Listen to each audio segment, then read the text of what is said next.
Good morning, everyone. Thanks so much for coming today. It's very much appreciated. This is our major conference of the year. I want to begin by asking you to cast your mind back just a little over 100 years to the time of the First World War.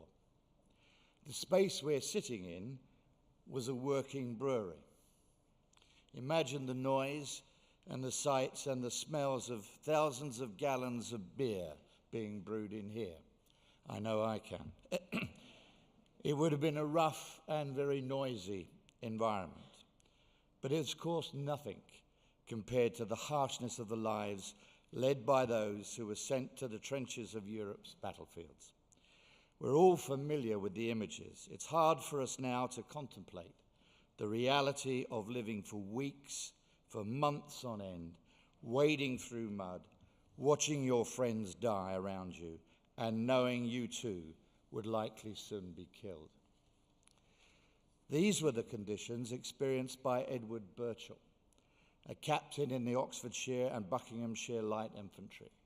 At 32, he was one of the older men to fight. Edward had volunteered to leave his civil service job and be sent to the front line. Edward was also the first honorary secretary of the newly formed National Association of Guilds of Help. At the time, the Guilds of Help were considered the new and progressive way of doing charitable work. The old Victorian approach was represented by a body called the Charity Organisation Society. Edward and some of his counterpoints in the charity world of the time had conversations about bringing these organisations together. They reasoned that the two groups agreed on more than they differed about, and that they were stronger together. Writing from the front line, Edward told his friend Percy Grundy, the secretary of the Manchester Guild of Help, that he'd left £1,000 in his will, if I get scuppered, as he put it, for the National Association, or any other purpose at your absolute discretion. It tells you something about this man, that despite the unending bleak conditions that surrounded him, his thoughts were still on the future, of how he could play a part in improving society. Less than a year later, he died of his wounds received in action during the Battle of the Somme. In 1919, Percy Grundy and a small group of other men and women used this legacy to create the new unifying body that they had together envisaged prior to the war. He named it the National Council of Social Service, and the name stuck for 61 years, until in 1980, when it became the National Council for Voluntary Organisations. In NCVO's centenary year, and with the centenary of the Great War so recent, I think it's right that we pay tribute to our founder, his dedication and his vision. He's the reason that we're here today, over a century after his death. And I think he would be pleased to know of the immense difference that his legacy has been made in that time. This, as Peter has said, is my last annual conference as Chief Executive of the NCVO. I joined the organisation 25 years ago, and since then I've seen the sector change, and change again. And it would be tempting to use this speech to talk about the past. But I'm only really interested in the past to the extent it can help to guide our future. And it's our future that I really want to talk about today. Because frankly, too much public debate in this country of late has revolved around nostalgia, and misplaced nostalgia at that. The thinking that life was better in the last century, the idea that we lack control of our destiny, the idea that someone else is to blame for all of our problems. It often seems that in the last few years we've spent so much time focusing on what we don't want that we haven't thought about what we do want. Now is the time for that. We need a vision for our future and what our sector's role is in that. In my letter at the start of this year that I sent to the sector, I wrote that we are no longer the country that we were, but that we are not yet the country that we will become. We had been scheduled, as Peter said, to leave the European Union 2 days ago. The actual date of departure remains unclear. I know that these feel uneasy times, that the ground is constantly moving beneath our feet, but we cannot let that distraction distract or dissuade us from making progress towards a better future. Whatever happens with Brexit, whatever happens politically, whatever happens economically, we must focus on what we want this country to be. And we must show what our sector can do as part of that. Because believe me, in the vacuum to come, there will be plenty of people trying to shape things in their own interests. Watch out for the calls for tax cuts for those who can most afford tax. Watch out for the deregulation of labour from those with the most secure jobs. Watch out for the calls to loosen environmental standards from those with no attachment to the places that they live. We will and we must be the ones sticking up for the interests of others, of those who aren't listened to. We can't count on anyone else to do this. We need to be the ones making the case for the right priorities for our country, whether in the EU, out of the EU, or somewhere in between. And these are the themes that I'd like us to talk more about. I would like us all to say together that investing in social growth must go hand in hand with investing in economic growth, that productivity is pointless without community, and that focusing on well-being isn't only good for our health, but also for our economy. The economic storm clouds are gathering around our economy, nationally and globally, and that's concerning in itself. But we shouldn't desire economic growth just that we can have more of the same. That, in any case, is a Sisyphean task. We will never be satisfied with more. We will always want more than more. We must aim for something qualitatively different, a refocusing of our society around those things which truly make life worthwhile. Investing in people and communities, in connections and connectivity, and prioritising our planet. Investing in well-being means not just longer hours at desks, but more flexibility, fewer hours at desks, more time to engage in community life and to volunteer. And such things themselves drive growth. A focus on community life and well-being is not inimical to economic success, it's essential to it. It is crucial that we make this case or it risks being lost. As an Economist editorial put it last year, the greatest tragedy of Brexit is that it is consuming the solutions to problems that caused the vote to leave in the first place. Look at the youth club that gives young people a place to go, lets them learn about themselves in a space with just enough boundaries, lets them learn about responsibility, about the effects their actions have on others, integrates them into the community around them, lets them learn to resolve disputes in a responsible manner. Such resources for our young people have been particularly hard hit over the last decade. There's a cost to running a service, but there's a much greater cost to society of not running it. A cost now and a cost in the future. We have lost ground to make up, which we must make up. But this isn't just about doing it for the sake of business because it's better for our economy to boost skills or to prevent crime. We do it for its own sake because it's the right thing to do, for fulfilling lives of our young people and the adults that they will become. We all have to focus on this if we want a better, stronger, more cohesive country in the future.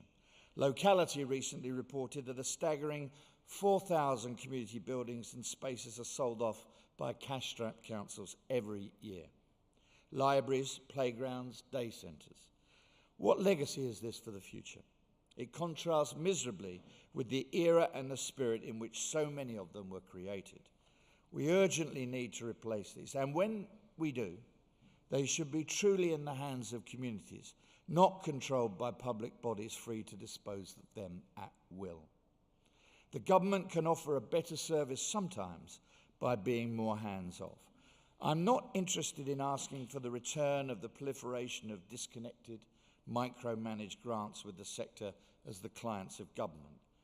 I would like to see a real devolution of power and assets, genuine belief in communities. Politicians need to think more widely about public services, about a whole ecosystem of services which benefit the public, rather than the narrow conception of that which is commissioned by or provided by the state. For all the talk of devolving power from various governments over recent years, we are nowhere near a radical decentralisation. The real transfer, which is what we need. Delegating power is not the same as giving it away to others. Empowered voluntary organisations can create places and services that will make the difference we need to see in this country now and in the future. Indeed, the word services doesn't do justice to the vibrant ways in which charities of all kinds connect, inspire and support people. It's that belief which leads us to back calls for the Community Wealth Fund to be created from dormant assets. This would capitalise communities, allowing them to purchase the assets that would make them sustainable and independent for generations to come. But it requires bravery, a willingness to truly give power and ownership back to the people. What then does the future hold for our sector? How can we get ourselves into shape to deliver a better future? We know that a driver of distrust in politics and in institutions is dissatisfaction with the world immediately around you, with the health of your local community and public spaces. This, combined with larger forces, has been damaging for trust and integration in our country. It has been said that there is a tension between greater global economic integration and national sovereignty, which leads to a dissatisfaction with democracy as decisions appear to be made elsewhere. It's a challenging circle to square. The 21st century experience can be disorienting and alienating. Consumer goods are far cheaper than they've ever been before, but people feel disconnected from global companies which rarely seem to have their interests at heart and which they feel don't listen to them. Technology has empowered us. We can do our banking, for example, as it suits us, using a phone app at midnight if we wish. No one would want to return to the days of waiting in a bank branch queue. But it can feel harder than ever to talk to a human who's empowered to make a decision or to resolve a problem. Have we lost something in those relationships, those connections with other people, even if it's just chatting in a queue? And how do we make sure that that experience is replaced? Our own work a few years ago, piloting a project to help unemployed people to volunteer, found that it was as much the connections that they made as the skills they learnt that made the difference in them securing jobs. When we feel powerless or disconnected, we risk losing faith. We need to think about the sector's role in restoring that faith, for people in each other and in society. It's a question we all need to be considering as we move forward. Voluntary action is designed to achieve the opposite of alienation and disempowerment. It is designed to achieve connectivity and empowerment. The urgent challenge for us is to ensure that we are properly fulfilling this essential element of our mission. There's been a recent flurry of thoughtful and thought-provoking reflections on the sector's future, such as Julia Unwin's Civil Society Review and David Robinson's You and Me principle, which touch on these issues. Later this year, we will endeavour to synthesise these reports and draw out some common themes on which we can all agree to work together. What I'll do now is to make some general observations about the sector, and I'd encourage you to consider what that means for your organisation and your cause. My first observation is that we must move on from a focus on attacks on the sector, which has taken up much time in recent years. Of late, we have defended campaigning. We have managed successful interventions on pay and fundraising. Work on safeguarding is well underway with the announcement last week of the new sector-led partnership to help improve skills in this area. We've shown that the sector can respond in a mature way and control the agenda. And now NCVO is going further and offering a new assurance service, NCVO Trusted Charity, a way of practically ensuring and showing others that your charity operates to high standards. But time to move on from that phase, to set our own agenda. All I would say as words of wisdom for future problems is that the answers are never black and white. I would urge you to avoid ideological approaches in whatever challenges lie ahead, to treat critics in good faith, and always come up with solutions yourself rather than leave it to someone else. My second observation is I think the sector is entering a new economic phase. In the last 2 decades, we saw substantial growth in the scale of the voluntary sector. It was driven by public contracting and, for others, by fundraising. This growth area was characterised by a focus on scaling up, honing those functions which helped us to grow. It feels to me that this stage of the sector's life is coming to a close. That's by no means to deprecate the work by my contemporaries across the sector, which brought the sector to a new level of power and influence. But the things that made us successful in the past will not necessarily be the things that make us successful in the future. More and more, I'm hearing colleagues asking fundamental questions about why and how their organisations are operating, about how we stay true to what we feel instinctively is right. And others are asking increasingly sophisticated questions of us too. Influence is not only about scale, but also about authenticity and from where you derive your credibility. It is the right time to be asking searching questions of your organisations. This means that we must reflect on what we've got right and what we've got wrong. Doing so demonstrates that we are learning, that we take seriously our obligations to get it right, and it helps others benefit from our experience. I hope today you will have opportunities to share many stories of your successes, but also consider sharing stories about lessons learned. They are most valuable to people around you. My third observation is that the sector is at best when it's pushing for change, impatient to make things better, disrupting itself and the world around it. There are so many people out there with brilliant ideas about how to do things differently and do them better. Many of these ideas come from younger people. We have to back them and back their ideas, as Ruth will demonstrate this afternoon. We have to make a conscious effort to move on from old ideas and embrace new ones. Ready ourselves for tomorrow's fights, not pick over yesterday's. Change can be uncomfortable, but change and renewal are part of life. Without change and renewal, you'll be overtaken by the world. This isn't good enough for our sector. You must always seek to be in the driving seat. So be bold. Never be afraid to make the changes that you know are right. What will come next will be different, and it should be different. And for our part, whoever follows me will have a different vision for NCVO. They will renew and reinvigorate the organisation. I think that I have left NCVO in a strong position for whatever its future looked like. And I have been pleased to draw on the strength of NCVO's growing membership, both as a source of inspiration and as a sign of the sector's power.